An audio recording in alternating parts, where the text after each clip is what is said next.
नमस्कार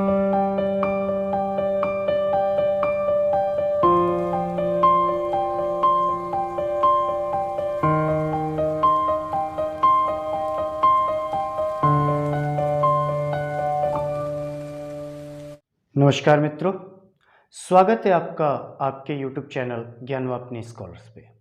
और मैं दिव्य कमल, आप लोगों का हिंदी शिक्षक, एक बार फिर से आप लोगों का स्वागत करता हूँ। ठीक है, देखिए हम लोगों ने एक पूरी की पूरी चैप्टर जो है लिपि चैप्टर जो है हमारा अध्याय जो लिपि का है वह समाप्त हो गया है। मैंने उसमें आप लोगों को लिपियों के बारे में बताया कि लिपियाँ होती क्या हैं, उनके कितने प्रकार होते हैं और भारत में पाई जाने वाली जो प्रमुख लिपियाँ हैं जिनके विषय में प्रश्न पूछे जाते हैं उनके विषय में मैंने आपको जानकारी दी है। चलिए तो आगे बढ़ते हैं थोड़ा सा। और आज की जो कक्षा होगी हमारी, मैंने कहा भी था कि आज से हम शुरू करेंगे हिंदी का जो एक बहुत ही ज़्यादा बहुत महत्वपूर्ण जिसको बोलते हैं कि शीर्षक है, वह महत्वपूर्ण शीर्षक आप आज हम लोग हिंदी के अंतर्गत शुरू करने जा रहे हैं। ठीक है, तो जल्दी से जुड़ जाइए और अपने मित्रों को शेयर कर दीजिए कि लाइव क्लासेस जो हैं शुरू हो चुकी हैं। ठीक है, और अगर चैनल पे नए आए हैं आप तो चैनल को सब्सक्राइब कर लीजिए, क्योंकि हिंदी के लिए और कहीं जाने की आपको आवश्यकता नहीं पड़ेगी। आप इस चैनल को सब्सक्राइब कीजिए, अब आराम से इसके नोटिफिकेशन को ऑन रखिए। आप तक सूचना प्रतिदिन 6 बज के 15 मिनट के अंदर अंदर आपको प्रतिदिन यह सूचना मिल जाएगी कि कक्षा प्रारंभ हो चुकी है। ठीक है, तो अपनी कक्षा सुचारू रूप से चलाने के लिए आप चुपचाप इस चैनल से जुड़ जाइए। कुछ कहीं जाने की आवश्यकता नहीं है, कोई फी देने की आवश्यकता नहीं है, आप बस पढ़िए। मेरा एक ही लक्ष्य है कि इस चैनल को आप केवल और केवल इतना कर दीजिए कि अपने जितने भी मित्र हैं उनको शेयर कर दीजिए, ताकि जो भी तैयारी वो कर रहे हैं, वो एकेडमिक की यानी शैक्षिक की तैयारी कर रहे हैं या फिर अपना प्रतियोगी परीक्षाओं में जिसमें भी हिंदी सेगमेंट आता है, हिंदी के विषय से विषय आते हैं, उन परीक्षाओं की तैयारी करने वाले किसी भी विद्यार्थी को आप इस चैनल को शेयर कर दीजिए। उससे उस व्यक्ति का क्या होगा, उस व्यक्ति के पास अच्छी चीज़ें पहुंचेंगी। मैं इसका दावा कर रहा हूँ, इसका दावा आपको कर रहा हूँ। चलिए तो शुरू करते हैं अपने टॉपिक को, ध्यान रखिएगा। आज मैंने क्या बोला, क्या शुरू करेंगे हम लोग, वर्णमाला। चैप्टर का नाम है, हमारे पहला टॉपिक है हमारे चैप्टर में वर्णमाला। हमारी अध्याय है वर्णमाला, ध्यान से समझिएगा। दो शब्द है इसमें। कितने शब्द है वर्णमाला में? दो शब्द है। पहला जो शब्द लिखा गया है वो है वर्ण। क्या लिखा गया? वर्ण। अब ये वर्ण का मतलब क्या होता है भैया? वर्ण का मतलब क्या होता है? तो वर्ण का मतलब क्या होता है ये समझिएगा जरा। आपको एक चीज बताते हैं, देखिए वर्ण के तीन अर्थ होते हैं। वर्ण एक अनिकार्थी शब्द है। शब्दों के रूप में जब हम चलेंगे तो आप वहां पे पढ़ेंगे, जैसे पर्यायवाची शब्द होता है, जैसे एकार्थी शब्द होता है, जैसे समुच्चरित संविन्नार्थक शब्द होते हैं, वैसे ही आपके एक अनेकार्थी शब्द होते हैं कि शब्द एक होगा लेकिन उसके अलग अलग अर्थ निकलते हैं, तो उसको अनेकार्थी बोलते हैं। तो यहाँ पर जो वर्ण शब्द है एक अनेकार्थी शब्द है। इसका अगर मैं अर्थ आपसे पूछूं कि इसका शाब्दिक अर्थ क्या होगा, इसका शाब्दिक अर्थ क्या होगा, तो शब्दकोश के अनुसार इसके तीन अर्थ हो जाते हैं। कितने अर्थ? तीन अर्थ। एक तो हम कहते हैं रंग को, आप कहते हैं ना श्वेत वर्ण, श्याम वर्ण, ऐसे कहते हैं ना पीत वर्ण, तो वो जो वर्ण शब्द है यानी रंग से हो जाता है। क्या हो जाता है? रंग के लिए। दूसरा इसका अर्थ होता है एक जाति के लिए। किसके लिए? जाति के लिए। अगर जाति के लिए जैसे कहा जाता है ना ब्राह्मण वर्ण का है, शूद्र वर्ण का है, क्षत्रिय वर्ण का है, तो इसका मतलब उसकी जाति बताई जाती है। क्या बताई जाती है? जाति बताई जाती है। अगर मैं बात करूं कि वर्ण का एक और अर्थ होता है जिसका मतलब होता है अक्षर। क्या होता है? अक्षर होता है। तो अक्षर का मतलब वर्ण, वर्ण का मतलब अक्षर होता है, ये ध्यान रखिएगा। बहरहाल अगर थोड़ा सा कॉन्सेप्चुअल समझे, थोड़ा सा डीप हम जाएं, प्रतियोगिता से हटकर अगर शैक्षिक विषय पर जाए तो ध्यान दीजिए ये क्या लिखा है? अक्षर। अधन क्षर लिखा हुआ है। अब अक्षर की परिभाषा जानते हैं। अधन क्षर लिखा हुआ है, इसमें अ क्या है? एक उपसर्ग है। अ का मतलब क्या होता है? अ का मतलब होता है नहीं, नहीं। और क्षर का मतलब क्षय होना या फिर टूटना। जो न टूटे उसे हम क्या कहते हैं? अक्षर कहते हैं, अर्थात वर्ण कहते हैं। कहने का मतलब तो ये हुआ। तो ध्यान से समझिएगा, जो नहीं टूटते हैं उन्हीं को हम क्या कहते हैं? उन्हीं को हम वर्ण कहते हैं। इस पॉइंट को ध्यान से समझ लीजिए कि जो भी आपके अक्षर जो भी ध्वनियां नहीं टूटती हैं उन्हें अक्षर कहा जाता है या फिर वर्ण कहा जाता है। इसका शाब्दिक अर्थ के आधार पे बता रहा हूं, परिभाषा पे अभी मत जाइएगा, इसके लक्षण अभी आगे हम लोग पढ़ेंगे, समझिए। अब देखिए, यदि मैं वर्ण की परिभाषा पे आऊं तो एक प्रश्न पूछता हूं, ध्यान से समझिएगा। एक प्रश्न पूछता हूं फिर इस पे समझाऊंगा आपको, ध्यान से समझिए। एक प्रश्न आया कि भाषा की लघुत्तम या फिर सबसे छोटी इकाई क्या है? भाषा की सबसे छोटी इकाई क्या है? लघुत्तम रूप क्या है? यह प्रश्न था। लघुत्तम रूप क्या है? भाषा की सबसे लघुत्तम रूप क्या है, प्रश्न ये है। तो अब मुझे बताइए कि इसके ऑप्शन में अगर दो ऑप्शन मैं आपको दूं, एक है ध्वनि और एक आपको मैं देता हूं वर्ण, आपका उत्तर क्या होगा? वर्ण होगा कि ध्वनि होगा? तो सिंपल सी बात, आप में से कई लोग कहेंगे कि सर ध्वनि होगा और कई लोग कहेंगे कि वर्ण होगा। बात समझिए, प्राय लोग ध्वनि को कह देते हैं भाषा का लघुत्तम रूप, लेकिन एक बात समझिएगा कि ध्वनि क्यों नहीं हो सकती है। ध्वनि को हम यहाँ पर अगर आयोग के अनुसार अगर परीक्षा में आप बैठिएगा तो कभी भी इस प्रश्न का उत्तर ध्वनि मत लगाइएगा। क्यों मत लगाइएगा? कारण क्या है, समझिएगा। ध्वनि मुख से निकलने वाली प्रत्येक वायु को हम क्या कहते हैं? ध्वनि कहते हैं। मुख से जो भी हवा निकलती है, हमारे मुख गुहा से जो भी हवा निकलती है, वो एक साउंड यानी ध्वनि पैदा करती है। लेकिन प्रत्येक ध्वनि जो होती है वो भाषा का रूप निर्धारित नहीं करती या फिर भाषा नहीं बनती है। प्रत्येक ध्वनि जो है वो भाषा नहीं बनती है। बात को समझिएगा, मैंने दो पॉइंट बोले। पहला बिंदु बोला मैंने कि ध्वनि जो होती है वो मुंह गुहा से निकलने वाले प्रत्येक वायु को हम क्या कहते हैं? ध्वनि कहते हैं। दूसरी बिंदु जो बोला वो कहा कि लेकिन प्रत्येक ध्वनि जो निकलती है वो भाषा का निर्माण नहीं करती। ठीक है, तो इसका मतलब अगर प्रत्येक ध्वनि भाषा का निर्माण नहीं करती तो इसलिए इसको हम उसका लघुत्तम रूप मान नहीं सकते, नहीं मान सकते। ठीक है, और यह जो ध्वनियां होती हैं ये मूर्तवत नहीं होती। मूर्तवत मतलब दिखाई नहीं देती हैं, इनको प्रदर्शित नहीं किया जा सकता, इनके केवल चिन्ह बनते हैं और जब चिन्ह बनने लगते हैं तो वह वर्ण का रूप धारण कर लेते हैं। जब इन्हीं ध्वनियों को, जो ध्वनियां हमारे मुख से निसृत होती हैं, इन ध्वनियों को जब हम रूप आकार देने लगते हैं तो वो क्या बन जाती है? वर्ण बन जाते हैं। तो कहने का मतलब ये है कि ये जो वर्ण हैं ये मूर्त रूप में होते हैं। किस रूप में होते हैं? मूर्त रूप में होते हैं, यानी इनको प्रदर्शित किया जा सकता है, इनका प्रदर्शन संभव होता है, इसीलिए इनको वर्ण कहा गया। ठीक है, अब बात समझिएगा कि यहाँ पर भाषा का लघुत्तम रूप जब भी आए तो आप हमेशा प्रेफरेंस किसको दीजिएगा? वर्ण को दीजिएगा। ये ध्यान रखिएगा, आयोग ने इसी को माना है कि वर्ण ही भाषा का लघुत्तम रूप कहलाएगा। क्यों? क्योंकि वर्ण जो होता है वो मूर्त होता है, दिखाई देता है, उसका हम प्रदर्शन कर सकते हैं। ठीक है, और याद होगा आपको, मैंने भाषा के जो 3 रूप बताए थे उसमें मैंने बताया था कि भाषा का जो विकसित रूप है वो क्या है? वो है लिखित भाषा। क्या है? लिखित भाषा। अगर वो लिखित भाषा है तो इस लिखित भाषा को दिखाने के लिए आप किसका प्रयोग करोगे? वर्णों का ही तो प्रयोग करोगे, क्योंकि वर्ण नहीं होंगे तो इस लिखित भाषा को हम प्रदर्शित नहीं कर पाएंगे। हाँ, वर्णों की उत्पत्ति ध्वनि चिन्हों के मिलने से हो सकती है, ये आप कह सकते हो, लेकिन उन ध्वनि चिन्हों में सार्थक ध्वनि चिन्ह होने चाहिए, तो इसलिए ध्वनि को हम लघुत्तम रूप नहीं कह सकते, ये ध्यान रखिएगा। समझ गए? अब बात करते हैं कि तो फिर वर्ण की परिभाषा क्या यही होगी? तो वर्ण की परिभाषा में थोड़ा सा आप लोग सुधार करते हुए नोट कर लीजिएगा कि इसको थोड़ा सा सुधार करते हुए आप लोग नोट कर लीजिएगा। यहाँ पे परिभाषा इसकी लिखवा दे रहे हैं कि भाषा के लघुत्तम, ध्यान से देखिएगा, भाषा के लघुत्तम मूर्त रूप को क्या कहते हैं? वर्ण कहते हैं। वर्ण कहते हैं।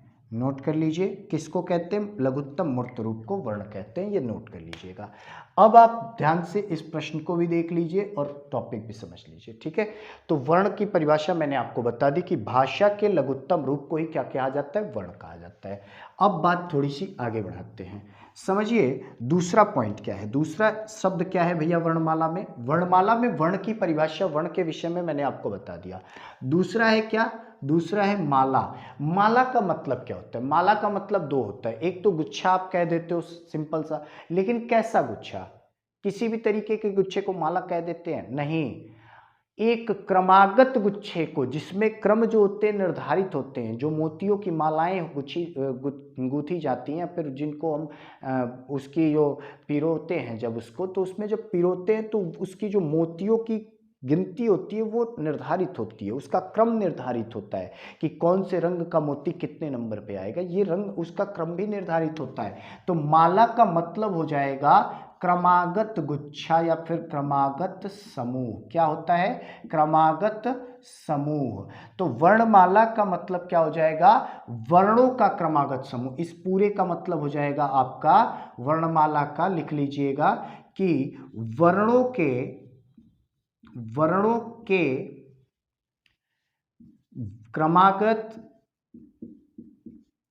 तथा व्यवस्थित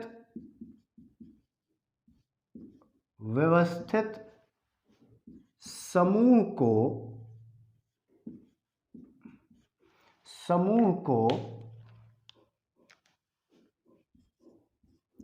वर्णमाला कहते हैं। क्या कहते हैं? वर्णमाला कहते हैं। किसको कहते हैं? क्रमागत और व्यवस्थित समूह। वर्णों के क्रमागत और व्यवस्थित समूह को ही हम वर्णमाला कहते हैं, ये पॉइंट ध्यान रखिएगा। प्रश्न कई बार, ये दोनों के दोनों जितने भी बताए हूं, कई बार ये प्रश्न पूछे गए हैं। जैसे ये भी पूछा जा सकता है आपसे कि वर्णमाला किसे कहते हैं, और ऑप्शन में आपको ये देगा कि व्यवस्थित समूह या फिर क्रमागत समूह, में से कुछ भी दे सकता है। तो वर्णों के व्यवस्थित समूह को हम क्या कहते हैं? वर्णों के व्यवस्थित समूह को हम वर्णमाला कहते हैं। इतना समझ में आया? आगे बढ़ते हैं थोड़ा। अब थोड़ा सा आगे बढ़ते हुए अब बात करते हैं कि इस वर्णमाला में, जो हमारी हिंदी वर्णमाला चलती है, इस हिंदी वर्णमाला में कितने वर्ण पाए जाते हैं, वर्णों के जो विभाजन है, वर्गीकरण है, वो कैसे हुए, और क्या क्या इसमें आपको पढ़ना पड़ेगा, ये सारी बातें हम अभी करेंगे। ध्यान से देखिएगा। चलिए अब मैं बात करता हूं, नोट कीजिएगा कि वर्णमाला और इसमें कुल कितने अक्षर कैसे कैसे आते हैं, क्या विभाजन होता है इनका। तो नोट कीजिए एक पॉइंट कि हिंदी वर्णमाला में, मैं बोलता हूँ नोट करते चलिएगा, कि हिंदी वर्णमाला में कुल 52 अक्षर या फिर 52 वर्ण होते हैं। कितने वर्ण?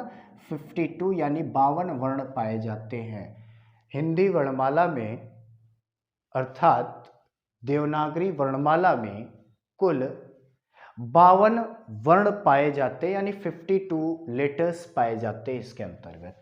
चलिए अब बात करते हैं कि ये 52 अक्षरों का सीरीज कैसे बना, इसकी संरचना क्या है, इसका वर्गीकरण कैसे हुआ। तो सबसे पहले इसमें आते हैं स्वर। क्या आते हैं? स्वर। स्वर आए, और स्वरों की संख्या जो बताई गई वो बताई गई है 11। कितनी बताई गई?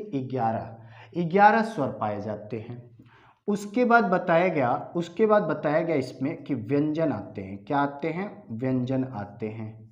ध्यान से देखते चलिए, व्यंजन आते हैं इसमें। कितने होते हैं व्यंजन? तो 33 व्यंजन होते हैं। कितने? 33, यानी 33। उसके बाद इसमें आता है अयोग वाह। क्या आता है? अयोग वाह। और अयोग वाह की अगर हम बात करें कि अयोग वाह कितने होते हैं, क्या होते हैं, तो अयोग वाह जो है वो होते हैं आपके 2। कितने होते हैं? 2। ठीक। उसके बाद आता है संयुक्ताक्षर। क्या होता है? संयुक्ताक्षर। संयुक्ताक्षर की अगर मैं बात करूं तो संयुक्ताक्षर जो ध्वनियां होती हैं, संयुक्ताक्षर जो वर्ण होते हैं, उनकी संख्या हो जाती है 4। अब जरा ध्यान से देखिए, टोटल कितने हुए?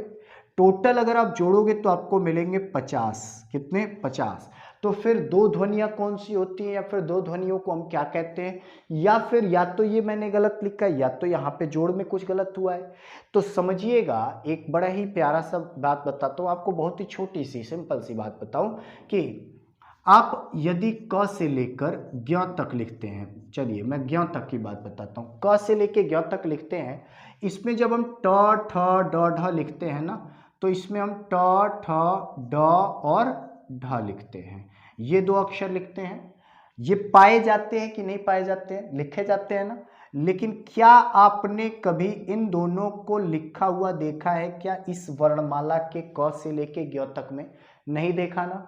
इसका मतलब ये जो दो हैं, इन दोनों को किसी अलग तरीके से प्रयोग किया जाता है, ये व्यंजन नहीं होते हैं। इनको व्यंजन कहना अनुचित होगा। क्यों अनुचित होगा मैं बता रहा हूं आपको, ध्यान से समझिएगा। क्योंकि अगर व्यंजन होते तो इनको भी हम इसमें जोड़ते।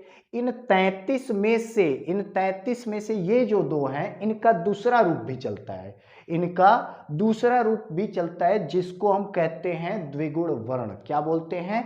द्विगुण वर्ण। क्या बोलते हैं भैया उसको? द्विगुण वर्ण बोलते हैं। ध्यान से समझिएगा कि इसके दूसरे रूप को, ड और ढ के दूसरे रूप को हम द्विगुण वर्ण बोलते हैं, और इसकी संख्या होती है 2।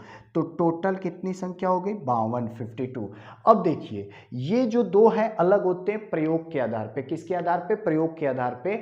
और कहा जाता है, ऐसा नियम है इसका, कि इन दोनों का, ये द्विगुण वर्णों का प्रयोग कभी भी किसी शब्द के प्रारंभ में नहीं होता। प्रारंभ का मतलब शुरुआत में नहीं होता। जैसे मान लीजिए आप हिंदी का शब्दकोश कहीं से भी खोजेंगे तो उसमें कोई भी शब्द जो है इन दोनों से शुरू नहीं होता, इन दोनों से शुरू नहीं होता, ये ध्यान रखिएगा। ठीक है, यानी इन दोनों का प्रयोग शब्द के आदि के बाद ही होगा। शब्द में आदि के यानी प्रारंभ के बाद ही होगा तो होगा, ये ध्यान रखिएगा। और बाद में होगा तो इसमें बिंदी लग जाती है। जैसे देखिए, अगर मैं ढंग लिख रहा हूं तो ढंग कुछ ऐसे लिखेंगे, हम ढंग कुछ ऐसे लिखेंगे, इसके नीचे नहीं लगा सकते, ये गलत हो जाएगा। क्या हो जाएगा? गलत हो जाएगा। और अगर मुझे लिखना हो ढूंढा, तो ढूंढा लिखना हो तो ऐसे लिखना पड़ेगा, हमें कुछ ऐसा लिखना पड़ेगा। पहले वाले में देखिए, पहले वाले में कहीं भी आपको दिख रहा है, कहीं भी नीचे बिंदी लगी है? नहीं लगी है। और दूसरे वाले में देखिए स्पष्ट दिख रहा है ना कि नीचे में बिंदी लगी है।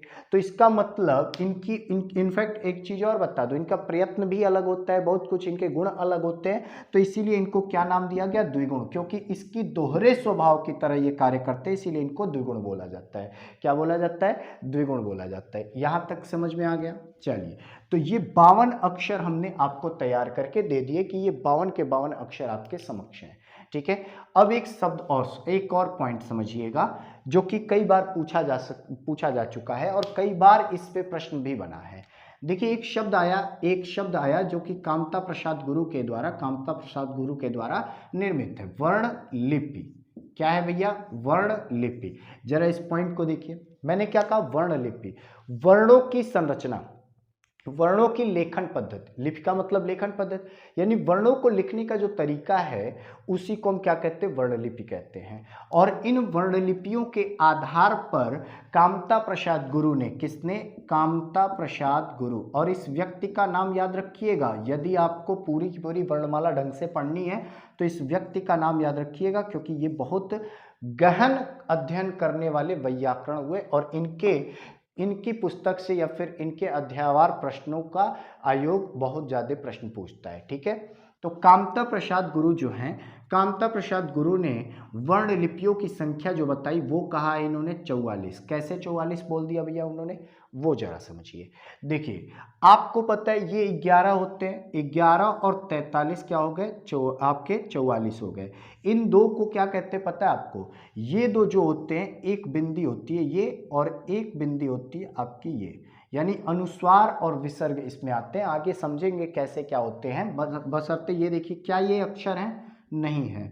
यानी कहने का तात्पर्य है कि कामता प्रसाद गुरु ने ऐसे वर्णों को चुना जिनकी रचना क्या है? जिनकी रचना स्वतंत्र है, बिल्कुल ही स्वतंत्र है। उन रचनाओं को उन्होंने क्या बोला? वर्णलिपियां बोला। और उसकी संख्या कितनी है? 44 है। वर्णलिपियों की संख्या उन्होंने कितनी बताई? 44 बताई।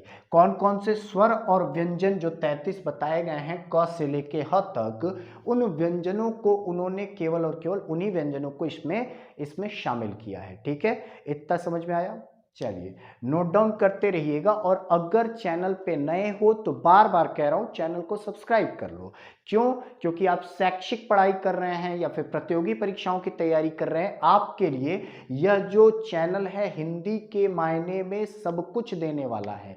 हिंदी के लिए मैं अभी एकेडमिक भी लेके आने वाला हूं, शैक्षिक वर्ग भी लेके आने वाला हूं। आपको यूपी बोर्ड का, सीबीएसई बोर्ड का, आईएससी बोर्ड का पूरा का पूरा सेगमेंट जो होता है उसकी जो पुस्तकें हैं उन सभी पुस्तकों का वर्णन यहां पर मैं करने वाला हूं। ठीक है, तो समझिएगा कि ध्यान से देखते चलिए, और चैनल पे अगर नए हो तो सब्सक्राइब कर लो, और कमेंट बॉक्स में कोई भी प्रश्न इससे संबंधित है कमेंट बॉक्स में पूछते रहिएगा। ठीक है, चलिए इतना लिख लिया, नोट कर लिया। अब बात करते हैं, एक और चीज समझिएगा कि कामता प्रसाद गुरु ने 44 वर्ण लिपियां बताई हैं, और वो कौन कौन सी हैं? तो वो हैं स्वर तथा व्यंजनों की। किसकी? स्वर तथा व्यंजनों की लिपियां, स्वर तथा व्यंजनों की लिपियां। नोट कर लीजिए। मैं थोड़ा सा इनका परिचय दे देता हूँ, थोड़ा थोड़ा इनका परिचय, क्योंकि वृहद परिचय के लिए आपको पूरा का पूरा इसका प्लेलिस्ट ही मैं बनाऊंगा। कहने का मतलब है कि कक्षा के बीच में इस टॉपिक में मैं स्वर शुरू कर दूं तो बीच में वो ब्रेक हो जाएगा, इसलिए मैं यहाँ पे शुरू नहीं कर रहा हूँ।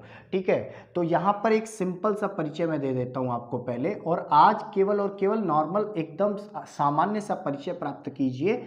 और क्या करेंगे, इसके बाद हम एक एक टॉपिक उठाएंगे और एक एक टॉपिक पे बृहद चर्चा करेंगे, बृहद इस पे अध्ययन करेंगे, अनुशीलन करेंगे इसका।